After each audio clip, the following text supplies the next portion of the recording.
Salut à tous, c'est Nicolas pour Wondershare Filmora France, j'espère que vous allez bien. Aujourd'hui, on est d'attaque pour un nouveau tuto sur Filmora 11 pour parler d'une des nouveautés complètement gratuites de Filmora 11 qui vient du coup de sortir. C'est la rampe de vitesse, cet effet qui va nous permettre de styliser nos plans, de vraiment créer des effets de vitesse assez spectaculaires avec. Alors la rampe de vitesse en anglais c'est speed ramping, on appelle ça également en français remappage temporel, c'est un effet très cool en fait, on va pouvoir changer la vitesse d'un plan sans faire des cuts pour avoir en fait une variation progressive, par exemple pour avoir un plan qui est au début en accéléré, pour ensuite d'un coup d'un seul passer au ralenti s'il y a un truc très spectaculaire à montrer, pour ensuite reprendre une vitesse normale par exemple, ou inversement un plan qui est au ralenti qui d'un coup accélère pour ensuite revenir au ralenti. Plein d'utilisations possibles avec la rampe de vitesse, et je vous propose qu'on attaque tout de suite pour vous montrer comment on fait ça. C'est parti. Ok, on se retrouve donc sur Filmora 11. J'ai importé ici ce plan d'un joueur de basket qui va mettre un panier. C'est une vidéo parfaite pour vous présenter la fonctionnalité rampe de vitesse. On double-clique sur le plan et on se retrouve ici avec tous les réglages possibles. Sur Filmora 11, on a un nouvel onglet ici qui s'appelle vitesse. On clique dessus. Là, on a deux parties. La première, uniformiser la vitesse. C'est dans cette partie qu'on va retrouver les réglages principaux de vitesse. Accélérer et ralentir tout un plan, ou encore le passer en sens inverse, pour qu'il soit lu à l'envers. Mais ensuite, on a donc une deuxième section qui s'appelle rampe de vitesse. On clique dessus et on se retrouve donc sur cette nouvelle interface. Ici, Filmora vous propose différentes rampes possibles pour la vitesse de votre plan. Montage, moment héroïque, bullet time, cavalier, flash en entrée, flash en sortie. On a également une option personnalisée ici pour créer la rampe que l'on souhaite. Alors les lignes que vous voyez, ce sont les lignes de vitesse. Par exemple, cette rampe-là, montage, elle va progressivement accélérer le plan, puis fortement le ralentir pour ensuite lui faire reprendre une vitesse normale. Si je clique dessus, vous voyez que cette ligne, je la retrouve ici dans ce graphique. L'abscisse, c'est pour la temporalité du plan, donc là c'est le début, là c'est la fin. Et l'ordonnée, c'est la valeur de la vitesse. Quand la ligne est sur 1, le plan est lu en vitesse normale. Quand la ligne est supérieure à 1, le plan est accéléré. Inférieur à 1, il est ralenti. Ici, les ronds blancs, ce sont tout simplement les points clés pour modifier la courbe de la vitesse. On peut les prendre et les déplacer pour modifier la courbe. On va voir tout ça plus en détail juste après. Déjà, regardons ce que la rampe de vitesse montage produit comme effet sur notre plan. Le plan est quasiment en vitesse normale au début, puis accélère progressivement pour de suite ralentir complètement et enfin reprendre une vitesse normale. Ça crée un plan très dynamique. Alors comme vous l'avez vu, on a donc plusieurs rampes qui vont produire des résultats différents. Ce qui serait cool pour ce plan, ce serait de rendre très épique le moment où le basketteur met son panier.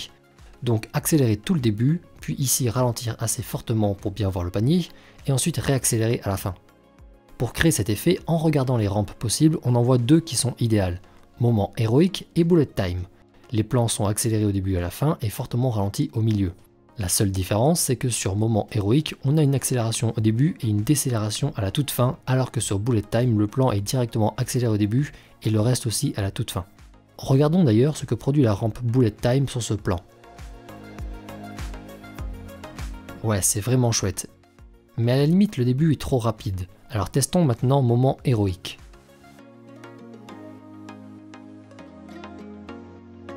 Ah oui, là c'est encore mieux.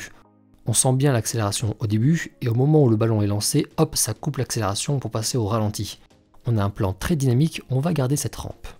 Alors sur Filmora 11, ces rampes-là que vous voyez, elles sont modifiables. Ici par exemple, vous voyez que le passage au ralenti commence bien lorsque le basketteur lance la balle, mais ici ça réaccélère alors que le ballon n'est pas encore rentré dans le panier. J'aimerais modifier cette courbe pour que l'accélération reprenne plus tard lorsque le ballon est rentré dans le panier. Et bien pour ça, dans le graphique ici, il me suffit de prendre ce point clé là, qui initie le début de l'accélération, et de le décaler un peu plus loin comme ça. Et pour que l'accélération soit plus progressive, ce qui est plus joli, je prends aussi ce point clé là, qui marque la fin de l'accélération, et je le décale également vers la droite. Maintenant si je fais play,